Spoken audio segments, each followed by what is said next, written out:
안녕하세요. 이쌤과 함께하는 뻔뻔한 한국사 시간의 두 번째 시간입니다. 우리는 지난 1강에 고조선과 초기 철기 국가에 대해서 배워봤는데요. 오늘 시간에는 고구려와 백제에 대해서 배워보는 시간을 갖도록 하겠습니다. 자, 여기 이제 노트에 보이는 것처럼 고구려의 건국과 발전이라고 선생님이 써놨죠. 자, 고구려는 이미 존재했던 지역입니다. 지도에 보이는 것처럼 이미 기원전 2세기 말 압록강 유역에 고구려라고 불리는 세력 또는 종족이 존재하고 있었는데요. 우리가 지난 시간에 부여할 때도 말했듯이 자, 부여에서 내려온 주몽에 의해 고구려가 건국이 됩니다. 이 고구려의 건국이 되는 초창기 오녀산성이라는 곳은 굉장히 험준한 산세에 방어하기에 굉장히 좋은 위치였어요.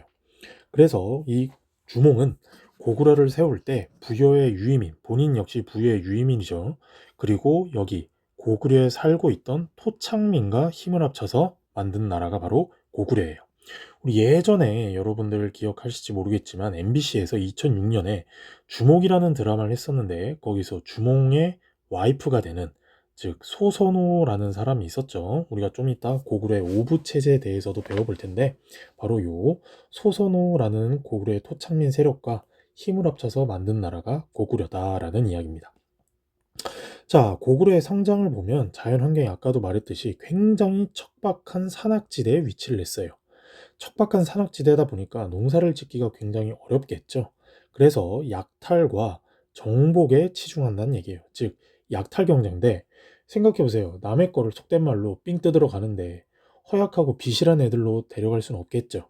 그래서 남의 물건을 강하게 치고 빠질 수 있는 그런 튼튼한 애들을 집중적으로 양성해야 되기 때문에 군사력이 굉장히 셌어요. 지금으로 말하면 고구려는 조폭 같은 나라예요. 왜? 자신들의 나라에서는 척박한 산악지대에 있다 보니까 농사를 지을 수가 없잖아요. 그래서 만만한 어딜까요? 맞습니다. 여기 있는 부여나 다른 옥저 동해 요런 데를 휩쓸면서 물건을 삥 뜯는 그런 조폭하던 국가였다라고 이해를 하시면 빠를 것 같습니다. 자, 그러면 고구려의 수도 체제가 굉장히 중요한데요. 고구려의 수도 체제는 여기 나와 있는 것처럼 평지성과 산성으로 구성되어 있습니다. 자, 지도를 위에도 한번 볼까요? 자, 여기 보면은 국내성이 있고 환도산성이 있는데, 즉 전쟁이 없는 평화 시기에는 평지성에 있다가 전쟁이 터지거나 뭔가 전쟁에서 불리한 상황으로 바뀐다. 그러면은 산에 쌓은 성, 바로 산성으로 퇴각하게 되는데요. 고구려는 이렇게 환인 졸본 지역의 오녀산성에서 국내성으로 천도를 했어요. 아까 위에도 보면 오녀산성에서 있다가 이제 힘 좀 세지고 어느 정도 안정기가 되자 국내성으로 천도를 하게 되는데 국내성에서 환도산성을 버린 것이냐? 아니에요. 국내성으로는 전쟁이 아닌 평화 시기에 있다가 전쟁이 터질 때는 다시 환도산성을 활용하는 이중 체제였다. 그리고 우리가 나중에 배울 5세기의 최고의 전성기를 이끌었던 장수왕 때도 평양성을 만들었다고 해서 평양성으로 간 게 아니라 그 근처에 대성산성이라는 산성을 쌓아서 만들었고 우리가 알고 있는 평양성은 바로 영양왕 때 고구려 말기쯤 가면 그때 만든 성인데 통합수도 체제 이제는 그때는 완전히 통합수도 산성으로 왔다 갔다 해서 보니 힘들잖아요. 왜? 여러분 생각해봐요. 쉽게 말해서 가족이랑 부모님이랑 어디 놀러를 가기로 했는데 부모님이 짐 다 싸서 우리 놀러 가자라고 해서 짐을 다 쌌어요. 그런데 부모님이 갑자기 일이 생기셔서 여행을 못 가게 됐다. 그러면 다시 짐을 풀어야 되잖아요. 나중에 고구려는 중국과 싸울 때 요 청야수성 전술과도 연계가 돼서 수도 체제가 돼 있는데 굉장히 번거로운 게 있기 때문에 나중에 요 평양성을 만들 때는 보이죠? 완전히 통합된 성으로 만들어요. 통합된 성으로 만들어서 외성, 중성, 내성 요 세 군데로 만들어서 외적이 쳐들어와도 방어까지 수월하게 할 수 있는 통합 체제로 만들었다라는 이야기인데 자, 옆에 보면 이렇게 장점과 단점을 말해 본다면 장점은 외적의 침입에는 효과적이에요. 외적 침입의 외적 침입의 대응책으로는 효과적. 하지만 두 개의 궁궐과 국가 기관이잖아요. 왕이 사는 궁궐과 다른 관료들이 있는 곳이 국가 기관의 유지가 힘들다. 이런 장단점을 갖고 있었다는 게 고구려의 수도 평지성과 산성체제로 구조가 되어 있고요.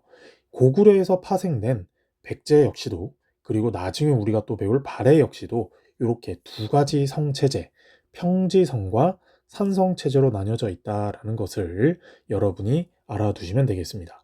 자, 그럼 여기 다시 지도로 올라와서 아까 말했던 여기 보이죠? 안압궁성과 대성상성, 여기가 바로 장수왕대이고요. 장수왕대. 그리고 여기 보이는 평양성이 밑에 써져 있는 대로 영양왕대라고 알아두시면 되겠습니다. 자, 이렇게 고구려의 수도 체제까지 배워봤고요. 이제 고구려의 우리가 지난 초기 철기 시대 할 때 고구려에서 배웠던 사회, 풍습, 이런 정치 체제를 조금 더 자세하게 본다면 아까 말했던 대로 고구려는 오부 체제예요. 계루, 소노, 관노, 순노, 전로. 그런데 원래 고구려의 토착 세력, 아까 선생님 말했죠? 토착민 소소노. 여기가 바로 소노부였는데 이 소노부에서 계루부로 주도권을 갖고 오게 됩니다. 그러면서 계루부가 대빵, 대장의 위치에 있으면서 5개 부족과 연계를 해서 정치를 하게 되는데요. 그 정치를 하는 방식이 바로 제가회의입니다. 자, 우리가 저번 시간 초기 철기 국가 할 때 고구려의 이런 제가회의까지는 우리가 안 배웠는데 오늘 더 자세히 배우면은 제가회의라고 해서 주로 시험 문제에 자주 나오는 단골입니다. 제가회의라고 해서 국가의 중요한 일을 왕과 귀족이 함께 결정하는, 왕 독단적으로 하는 게 아니라 귀족과 같이 다루면서 한다는 것을 여러분이 알아두시면 될 것 같습니다. 자, 그럼 풍속은 우리가 저번에 배웠던 대로 법률 굉장히 엄격하다 그랬죠. 그리고 결혼제도, 형사치손이 있는데, 즉 형의 와이프와 결혼을 하는 제도예요. 지금으로 보면 왜 그래 라고 할 수 있겠지만 예전에 이 형사치손은 왜 했느냐. 자, 여러분, 제가 동생이라고 칩시다. 저한테 형이 있었는데 형이 전쟁이나 아니면 병을 걸려서 죽게 됐어요. 그러면 우리 지금 현실로 따지면 뭐 사별을 했거나 이혼을 하게 되면 각자 새로운 사랑을 만나서 떠나게 되는데, 옛날에는 새로운 사랑을 찾아가서 떠나게 되면은 우리 집 재산이 다른 집으로 넘어가게 되는 거잖아요. 그래서 그거를 막기 위해서 동생이 형의 와이프와 결혼을 한다거나 아니면 형이 동생의 와이프를 뭐 결혼한다거나 이런 식으로 가문, 가족, 부족의 재산이 다른 사람에게 유출되지 않도록 방지하도록 한 것이 바로 요 형사치손이라고 할 수가 있겠습니다. 자, 그리고 우리가 저번에 배웠던 대릴사위 제도가 있죠. 네, 바로 서옥제입니다. 즉 장인어른, 와이프 가족과 같이 사는 그런 제도라고 할 수가 있다는 것을 저번에 배웠고요. 그리고 제천행사, 이른바 국가적 페스티벌이라고 그랬죠. 에브리바디 홀리바디 하면서 다 같이 노는 얼라이언스, 영어로 하면 얼라이언스, 우리말로 하면 동맹. 자, 이 동맹은 10월 달에 열린다 그랬는데 바로 국가적 행사로 고구려인의 결속력을 증가하는 거예요. 즉 외부인과 다른 우리 고구려인들끼리 뭉쳐서 뭔가 잘해보자라는 식으로 유지가 되었던 것이 바로 고구려의 제천행사 동맹이었습니다. 자, 이렇게 고구려는 초창기 졸본 지역 오녀산성을 거점으로 일어나서 환도산성에서 있다가 국내성으로 옮기는 세력이 발전하면서 지내게 됩니다. 자, 그러면 이제 다음 페이지로 넘어가서 보면 고구려의 발전이라는 챕터가 나오는데요. 자, 고구려의 발전을 이끈 사람이 바로 있습니다. 바로 누구냐면 태조왕이라는 사람인데요. 역사를 잘 아는 여러분들 중에는 뭔가 이상함을 느꼈을 수도 있을 거예요. 왜? 태조라는 타이틀은 어떤 때만 붙이죠? 맞아요. 왕인데 나라를 건국한 최초의 왕에게만 붙이는 타이틀입니다. 근데 고구려는 아까 우리 누가 세웠다고 그랬죠? 주몽이 세웠는데 주몽이 그럼 태조왕 아닌가요? 라고 할 수 있는데 주몽은 동명성왕이라고 합니다. 주몽은 동명성왕이라고 하고 우리가 지금 배우는 요 태조왕은 이름이 고어수예요. 성이 고구려 왕들은 주몽이 왕이 되면서 고씨성을 붙이기로 했고 나라 이름 고씨성을 붙이기로 하면서 성이 되고 그 각각 이름이 새롭게 만들게 되는데 바로 요 태조왕은 나라 이름이 사람의 이름이 우리 흔히 말하는 뭐 누구 김땡땡, 김철수, 조인성 이렇게 부르는 것처럼 우리 각각의 이름이 있잖아요. 그런데 우리의 태조왕은 이름이 아까 선생님이 말했던 대로 어수였어요. 그래서 고어수인데 우리가 계속 말하는 대로 처음 나라를 건국한 사람도 아닌데 왜 태조왕이냐? 그만큼 나라를 새로 만든 것처럼 중요한 업적을 세웠기 때문에 태조왕이란 타이틀을 붙여줬어요. 그래서 주로 시험에 자주 나오는 왕이기도 한데, 자, 아까 우리 고구려는 오부 체제로 운영이 된다 그랬죠? 그래서 오부 체제로 운영이 되면서 계로, 소노, 순노, 관노, 전로 이렇게 5가지가 있다고 배웠었는데, 그 부족들 중에서도 이제는 소노부는 좀 셌지만 이제는 소노부까지 완전히 제치면서 계루부 중심의 왕위 계승을 하면서 모든 5개 부족에 대표하면서 모든 5개 부족의 일을 관장하는 것까지 책임지게 만들어 놓았어요.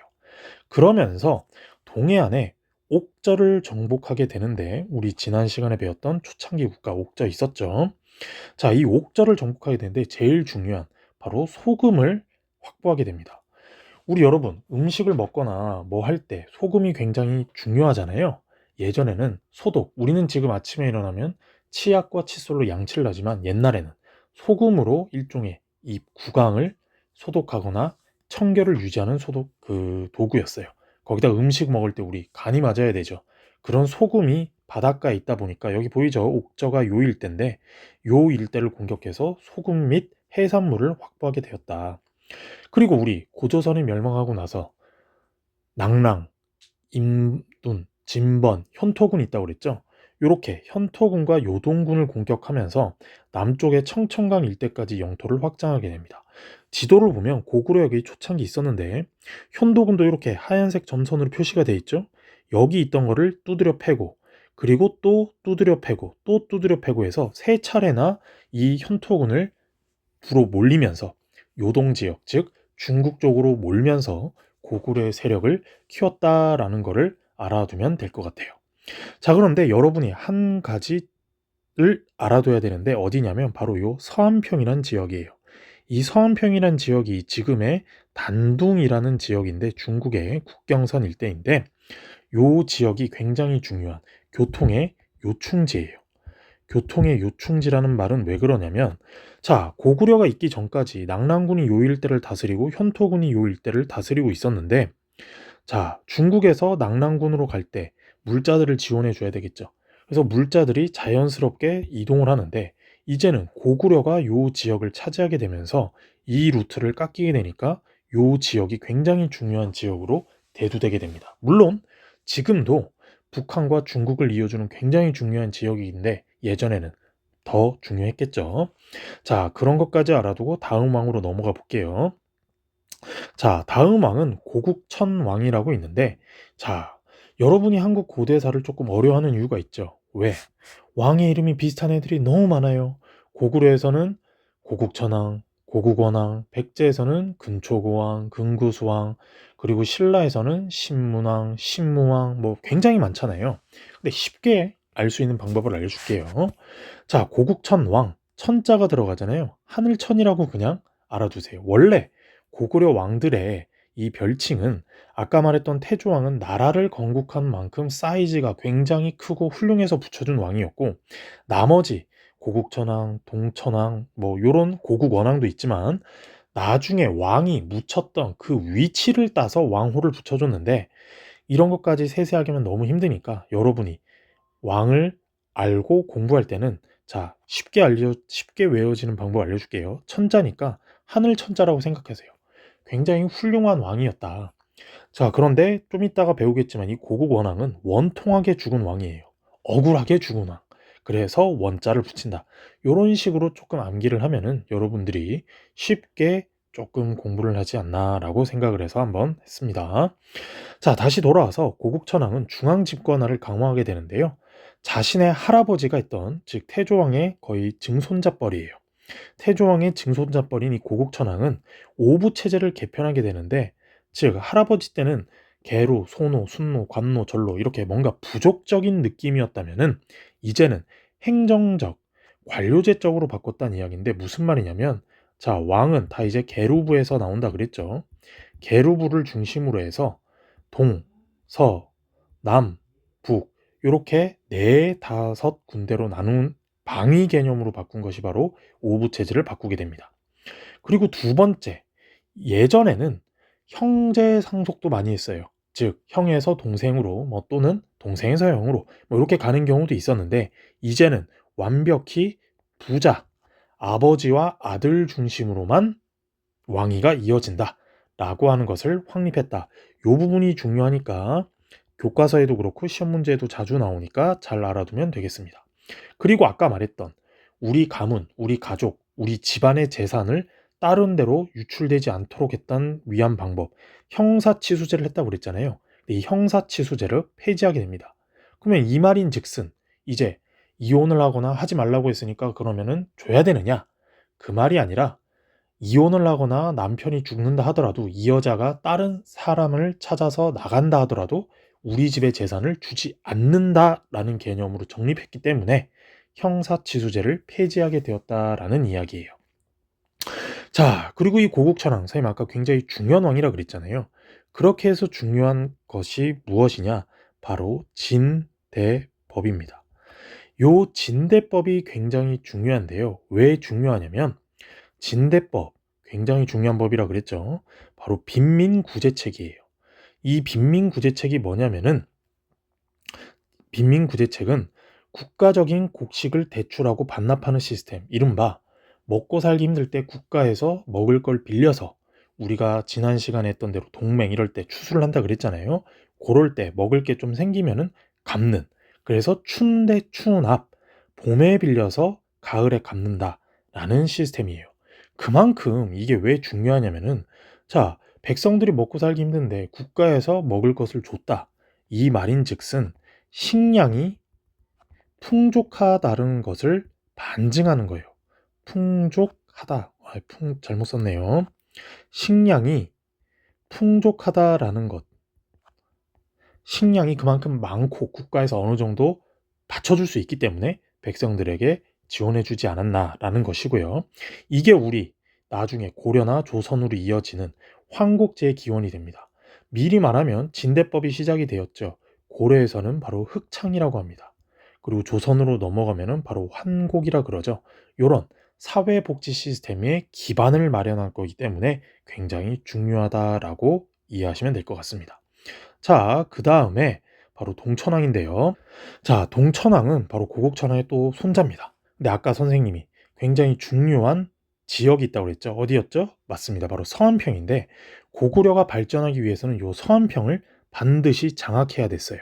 그래서 압록강 일대까지 장악할 의도로 요충지인 서안평을, 지금의 단둥을 공격하게 됩니다. 하지만 아직까지 고구려의 힘이 그렇게 세지를 못해서 그런지 바로 이 당시 중국, 여러분 삼국지 들어봤죠? 위나라의 그 조조가 세운 위나라에서 요동을 장악하면서 바로 반격하기 시작합니다. 아직까지 준비가 너무 미흡했던 탓일까요? 고구려는 위나라한테 대적할 수가 없고 오히려 수도 환도성을 함락하면서 왕이 황급히 도피를 합니다. 즉 졸봉과 국내성이 초토화가 되고요.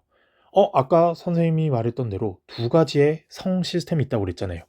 일반 전쟁이 없을 땐 평지성, 전쟁이 터지면 산성이라 그랬는데, 고구려 힘이 아직 그 정도 위나라를 상대할까지는 너무 부담이 됐었나 봐요. 그래서 평지성과 산성 둘 다 초토화되고 동천왕은 옥저 일대까지 도망가게 됩니다. 그러면서 동천왕의 충성스러운 부하였던 미루와 유라는 사람의 활약으로 극복을 하게 되면서 위기를 벗어나게 됩니다. 여기까지가 고구려의 상승기였다가 폭망기였다가 다시 엄청난 절정기를 이루게 되는데, 그 왕이 바로 미천왕입니다. 미천왕인데 매드맨, 매드킹, 미쳐서 그렇다는 게 아니라 아름다울 미, 내가천, 아름다운 내가에 묻힌 왕이다 라고 해서 붙여진 이름이에요. 자, 이 왕이 굉장히 중요한 업적을 했는데, 이 왕의 스토리를 간단히 말하면 원래 왕의 아들이 맞았어요. 왕의 아들이었고 왕의 손자였는데, 아버지와 할아버지가 너무 일찍 죽는 바람에 삼촌이 왕위에 오르게 됩니다. 그 왕이 바로 봉상왕이었는데, 봉상왕은 조금 마마보이였어요. 나보다 똑똑한 애들이 있으면은 왕족이랄지라도 다 제거를 하는데 그 죽음의 공포에서 벗어나서 이 미천왕의 이름이 을불이었는데 고 을불이었는데 소금 장수로 살고 있다가 봉상왕이 너무 소위 말하는 또라이 같은 짓을 너무 많이 하자 신하들이 그냥 쫓아낸 거예요. 우리 조선사로 따지면은 연산군 같은 짓거리를 했다라고 이해하시면 될 거예요. 봉상왕이 연산군 같은 짓거리를 하자 신하들이 봉상왕을 쫓아내고 바로 이 을불, 고을불 조카를 데리고 와서 왕을 만들어 놓는데 이 왕이 엄청난 고구려의 발전의 토대를 만들어 놓습니다. 우리가 다음에 배울 광개토대왕과 장수왕 이런 사람들의 발전 토대를 만들어 놓은 거기 때문에 중요한데요. 바로 왜 중요하냐? 낙랑군 우리가 배웠던 고조선을 멸망시키고 나서 한사군의 중요한 핵심 치소가 됐던 낙랑군을 없애버립니다. 자, 지도를 볼까요? 자, 여기 지도를 보면은 아까 선생님이 썼던 거 다 지우고 자, 이 낙랑군이 굉장히 고구려의 밑쪽에서 중국과 같이 고구려를 공격하는 세태였어요. 그런데 미천왕이 왕이 되자마자 아까 말했던 서안평을 먼저 점령하고요. 그리고 낙랑군까지 점령을 해요. 물론 고구려 혼자 힘을 조금 싸우긴 힘들었겠죠. 그래서 백제와 같이 공격을 합니다. 나 혼자 상대하기 힘드니까 우리 낙랑군을 쳐서 반가이 각각 n분의 1빵으로 나눠 먹자라고 했는데 항상 우리 속담 위에 보면 뛰는 놈 위에 나는 놈이 있죠. 그것처럼 백제와 같이 공격했으나 백제를 다 제끼고 고구려 혼자 요 낙랑 대방군을 장악하게 됩니다. 그래서 고구려의 발전 토대가 만들어지게 되는데요. 굉장히 중요한 역사적 의의 세 가지가 요 세 가지입니다. 다른 파트와 달리 선생님이 굵고 밑줄까지 쳐놨죠. 그 말인즉슨 굉장히 중요한데 고구려는 우리가 아까 배웠던 대로 척박한 산악지대였다 그랬죠. 그런데 이제는 평야 지역에 지금의 평양 일대까지 확보하게 되면서 물산이 풍부한 지역을 확보하게 되었다라는 이야기예요. 그리고 두 번째, 고조선의 영역이 있었고 게다가 중국인들이 통치를 하면서 굉장히 수많은 선진문물을 갖고 왔겠죠. 지금으로 치면 메이드 인 차이나 하면 우리 모두 싫어하지만 옛날에는 메이드 인 차이나가 최고였어요. 그래서 문화적 선진지대로서 이름을 떨치고 있었는데 낙랑군을 없애고 확보하게 되니까 문화적 선진지대로 내려오게 됐고요. 그리고 이제는 평양 일대까지 차지를 하게 되니까 남진, 남쪽으로도 진출할 수 있고 평양에서 바로 바닷길을 통해서 나갈 수도 있는 거예요. 그래서 남진과 해양 진출의 교두보를 마련했다라는 이 세 가지 의의가 있기 때문에 굉장히 중요한 업적을 이뤄냈고 이로 이어서 우리가 말하는 광개토대왕 그리고 장수왕 때 발전을 만들어내게 되었던 원동력이 되었다라는 이야기입니다. 자, 이렇게 해서 지금 최고 절정까지 내려왔죠. 근데 여러분, 항상 오르막이 있으면 뭐가 있죠? 내리막이 있습니다. 내리막을 시작하게 되는 게 바로 아까 말했던 원통왕의 죽은 고국 원왕인데요. 아버지 미천왕의 뒤를 이어서 왕이 되었는데 이 당시 중국의 세력이 센 바로 모용씨라는 선비족 애들이 있었어요. 선비족이 요동 일대에서 근거지를 갖고 있었는데 이 선비족도 중국과 고구려 사이에서 성공을 하려면 이 요동 일대를 반드시 확보해야 되는 상황이었는데 바로 이 전현이라는 모용씨라는 선비족 유목민이 고구려를 쳐들어와서 두 번째로 수도 환도성이 함락되게 됩니다. 첫 번째는 아까 동천왕 때 첫 번째 함락당했다 그랬죠.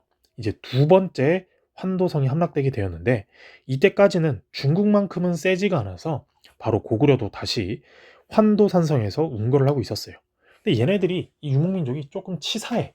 어떻게 했냐면 수도 환도산성으로 짱 박혀가지고 내려오질 않으니까 아버지 미천왕 아까 내가 아름다운 내가에 묻혔다고 해서 미천왕이라 그랬죠.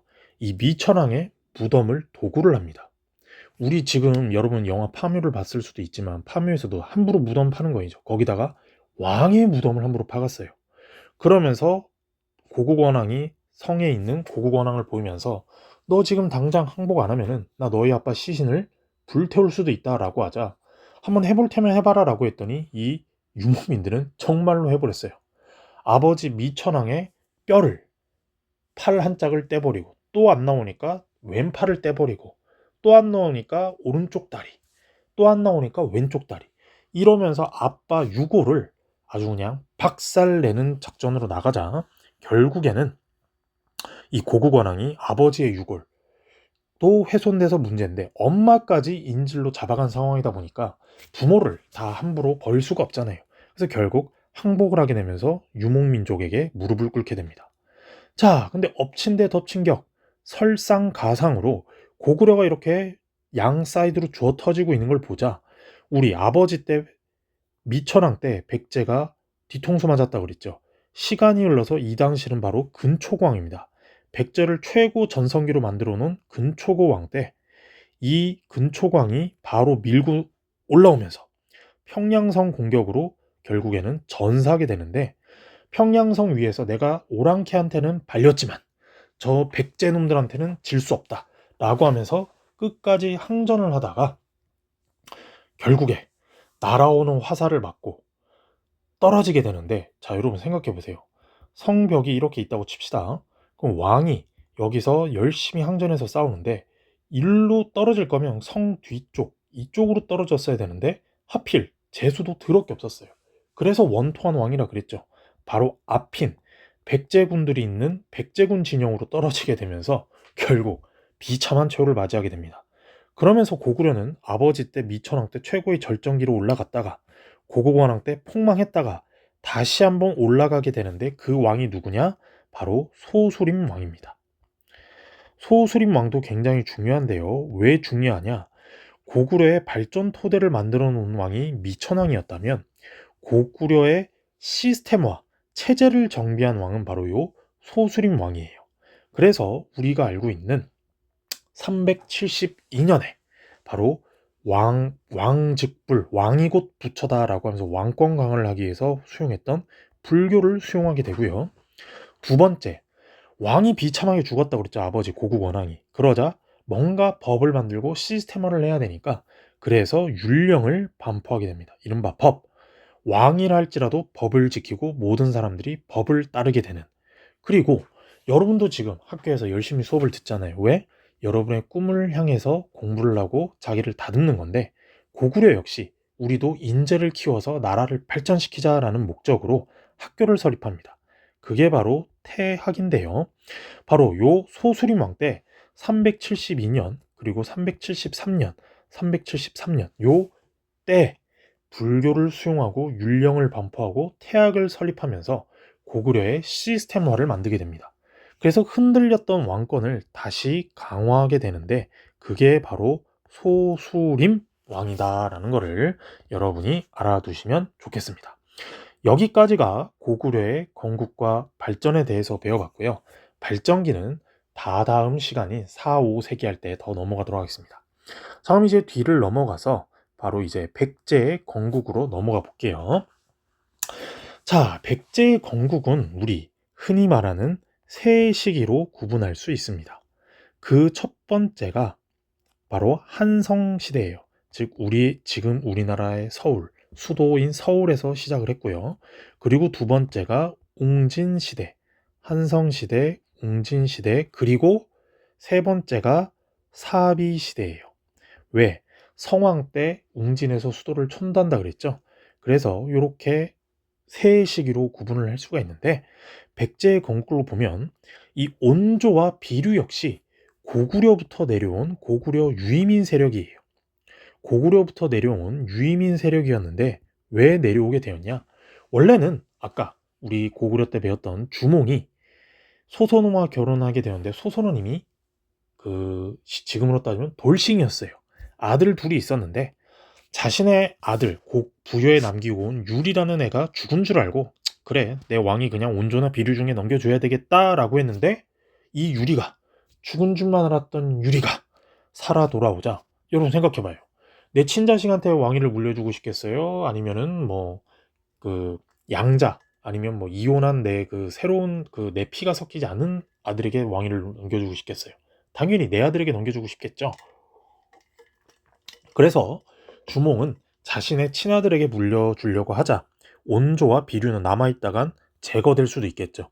그래서 엄마인 소선호와 같이 자신을 따르는 세력을 이끌고 한강 일대로 내려오게 됩니다. 그래서 고구려의 건국과 똑같아요. 고구려 역시 부유의 유임인가 고구려 지역의 토착민이 합쳐졌다면 백제는 고구려 유임인가 한강 유역의 토착민이 만들어진 나라가 바로 요 백제다라는 건데, 비류가 먼저 내려오게 됩니다. 먼저 한강으로 내려왔고 그리고 온조 집단이 내려오게 되는데, 비류는 한강의 중요성을 알긴 알았지만 여기는 너무 안쪽이다, 차라리 더 큰 바다로 나갈 수 있는 인천이 낫겠다라고 해서 인천으로 자리를 잡게 되고요. 뒤이어 내려왔던 온조가 그래? 난 여기가 좋은 것 같아. 안쪽이고 방어도 잘 되잖아? 라고 하면서 온조가 지금의 서울 송파구 일대를 기반으로 자리를 잡게 되는데, 생각해보세요. 농사를 지으려면 물이 중요하다고 그랬죠. 그런데 인천 쪽은 바닷가고 늪이 뻘이 많다고 하다 보니 결국에는 비류 세력은 몰락을 하고 온조가 비류 세력을 흡수하게 됩니다. 그래서 이 백제가 건국되었던 서울 송파구 일대에 바로 서울 송파구 석청동 롯데월드가 있는 곳이죠. 적석총, 바로 돌을 계속해서 떡처럼 쌓아서 만든 그 건물을, 그 무덤을 적석총이라 그러는데, 요 유물을 봤을 때 이른바 돌무지 무덤이에요. 돌무지 무덤을 기반으로 백제 건국 세력과 고구려 세력은 유사하다라는 것을 알 수가 있습니다. 자, 백제가 세워진 서울 일대를 볼까요? 자, 여러분 서울에 나중에 가게 되면 보게 되는데 풍납통 토성과 요 몽촌 토성이 있거든요. 이 역시도 백제 역시도 고구려에서 내려왔기 때문에 이렇게 두 개의 성을 가지고 있습니다. 선생님, 근데 송파구 일대는 산을 잘 못 봤는데요. 맞아요. 큰 산이 크게 없습니다. 그런데 이 풍납통 토성이 일반 평시 때 쓰는 성이고요. 몽촌 토성을 약간 우리 동산이라고 하죠. 흙을 쌓아서 그 위에다가 성을 쌓게 됩니다. 그래서 전쟁 시거나 위급 시에 이동하게 되는 성으로 쌓게 되는데요. 자, 요 백제는 서울의 한강 유역에 위치를 해서 바로 비옥한 농토와 농경에 유리했고 한강을 통해서 바닷길로 넘어가게 됐어요. 아까 말했던 여기가 바로 중국이라고 할 수 있겠죠. 중국으로 갈 수 있는 아주 유리한 위치를 가지고 있었다. 그래서 백제의 국호는 세 가지 의미인데, 원래 백제는 해양 국가예요. 왜 그러냐? 자, 첫 번째 나루터를 기반으로 해서 발전한 국가인데, 첫 번째 으뜸 백자죠. 그리고 10개 나루터, 그리고 백제, 이제는 100개의 나루터를 가지게 되면서 나루터 연합 세력으로서 해양 민족, 즉 바닷길과 물길에 강한 이점을 갖고 있는 그런 국가로 발전하게 됩니다. 자, 그래서 나라를 처음 세우게 된 이 온조왕이 백제의 시조인데, 아까 말했던 대로 비류계를 흡수 통합해서 안정적으로 만들어냈고요. 그리고 대외적으로는 세력을 통합하고 영토를 확보하면서 이제 우리가 저번에 배웠던 사만 내에서 마한의 원래 으뜸국은 목지국이란 나라였는데, 이 목지국을 제치고 백제가 마한 내 주도권을 가져오게 되었습니다. 자, 이렇게 해서 시간이 흘러 이제 백제가 성장하게 되는데, 온조왕도 중요하지만 백제의 토대를 만들었던 왕이 바로 누구냐? 바로 고이 보내준다 그래서 고이왕이라고 알아두시면 될 것 같습니다. 이 고이왕은 백제의 8대 왕이었는데, 자, 왜 중요하냐? 고구려는 우리 아까 형제세습에서 부자상속으로 바뀌었다 그랬죠. 근데 아직 백제는 부자상속까지는 가지 못하고 형제로 왕위가 상속되고 있었습니다. 그리고 율령, 법을 이제 반포하기 위해서 왕도 법을 지켜야 된다라고 해서 율령을 반포했고요. 그리고 관 등을 6가지 직책으로 쪼갭니다. 그리고 관복을 만들게 되는데, 여러분도 고등학교 1, 2, 3학년 명찰색이 조금 다르죠. 요즘에는 뭐 다 하나로 통일한다고 하지만 예전 선생님 때 학교를 다닐 때 1학년은 노란색 명찰을 사용했고요. 2학년은 하얀색, 3학년은 파란색 명찰을 사용하게 되는데, 그것처럼 공무원들끼리도 위계, 서열, 등급을 만들어놔야 되기 때문에 관복 제도를 만들어냈습니다.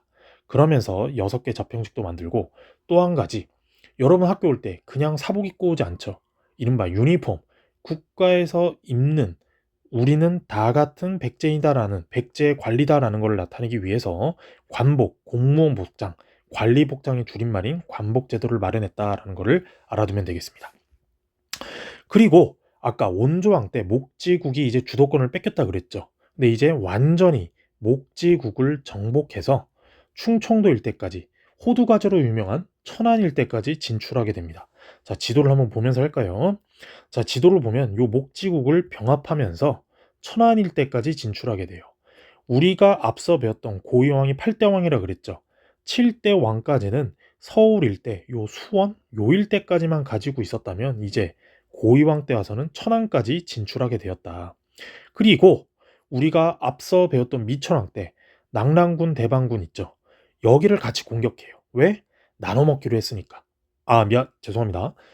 나눠 먹기보다 그 전인데 비류왕 때, 백제 11대왕 비류왕 때 이렇게 한 거고 고이왕이 먼저 낙랑군과 대방군을 공격하려고 시도를 하게 되는데 실패를 하게 돼요. 왜? 그 조금 세력이 갖춰졌다는 고구려도 힘들었는데 백제는 아직까지 고구려보다 조금 더 약했거든요. 그래서 공격했지만 별로 성과가 없었다. 그리고 한강을 통해서 바닷길을 통해서 중국으로 가는 여기 돼 있죠. 중요 표시를 해야 돼요. 이렇게 서진, 중국 서진, 바로 우리가 아까 배웠던 삼국지 위초고를 통일했던 진나라인데 서쪽에 있어서 먼저 서진이라고 합니다. 서진에 사신 파견을 하면서 중국의 선진 문물을 수용하면서 발전의 기반을 만들어냈고요. 그리고 시간이 흘러서 13대 왕, 바로 백제의 최고 패자, 패배했다는 게 아니라 힘으로써 패권을 장악했다라는 뜻인데 이 근초고 왕으로 오게 되는데요. 근초고 왕에 대해서는 우리 사국시대에 4세기를 이끌었던 왕이니까 그때 가서 더 자세히 보도록 하는데 간단히만 보면 고이왕 때는 형제 상속이었는데 부자, 아버지와 아들로 바꾸고요. 그리고 이제는 똑똑한 사람들을 시켜서 역사서, 백제의 역사서 서기를 만들게 됩니다. 외부적으로는 낙동강 일대까지 이제 마한 세력을 제치면서 이 일대에 있는 수많은 소국들을 병합을 했고요. 그런데 우리 백제만으로 하긴 힘드니까 야, 일본 너희 선진문물 필요하지. 우리가 선진문물 줄 테니까 니네 프리맨 용병으로서 우리의 병력이 되라라고 해서 외병을 동원해서 많은 소국들을 정복했고 이제 후방 일대가 안정이 되고 있었던 소식을 듣고 있었는데 북쪽에 당시 힘세다는 고구려가 선비족인 유목민족에 두드려 맞았다는 소리를 듣고 좋아. 그럼 우리가 한번 고구려 우리도 때리러 간다라고 하면서 평양성 전투, 즉 평양성으로 공격을 해서 고고공항을 전사시키는 이 혁혁한 공까지 세우면서 4세기에 백제가 최강국으로서 발달하게 되는 그런 일정까지 나누게 되는데 근초광에 대한 내용은 4세기 백제의 패권을 할 때 더 알아보도록 하고요. 오늘은 이렇게 해서 고구려와 백제의 건국과 발전까지 공부를 해봤습니다. 자, 다음 시간에는 이제 선생님 아까 사국시대라 그랬죠. 우리가 흔히 삼국이라 그러는데 저는 사국이라고 합니다. 왜? 가야 역시 우리 한국 고대사의 당당한 일원이었기 때문에 다음 시간에는 사국시대의 나머지 국가 신라와 가야에 대해서 배워보도록 할게요. 자, 오늘까지 이쌤과 함께하는 뻔뻔한 역사 수업이었고요. 다음 시간에 찾아뵙도록 하겠습니다.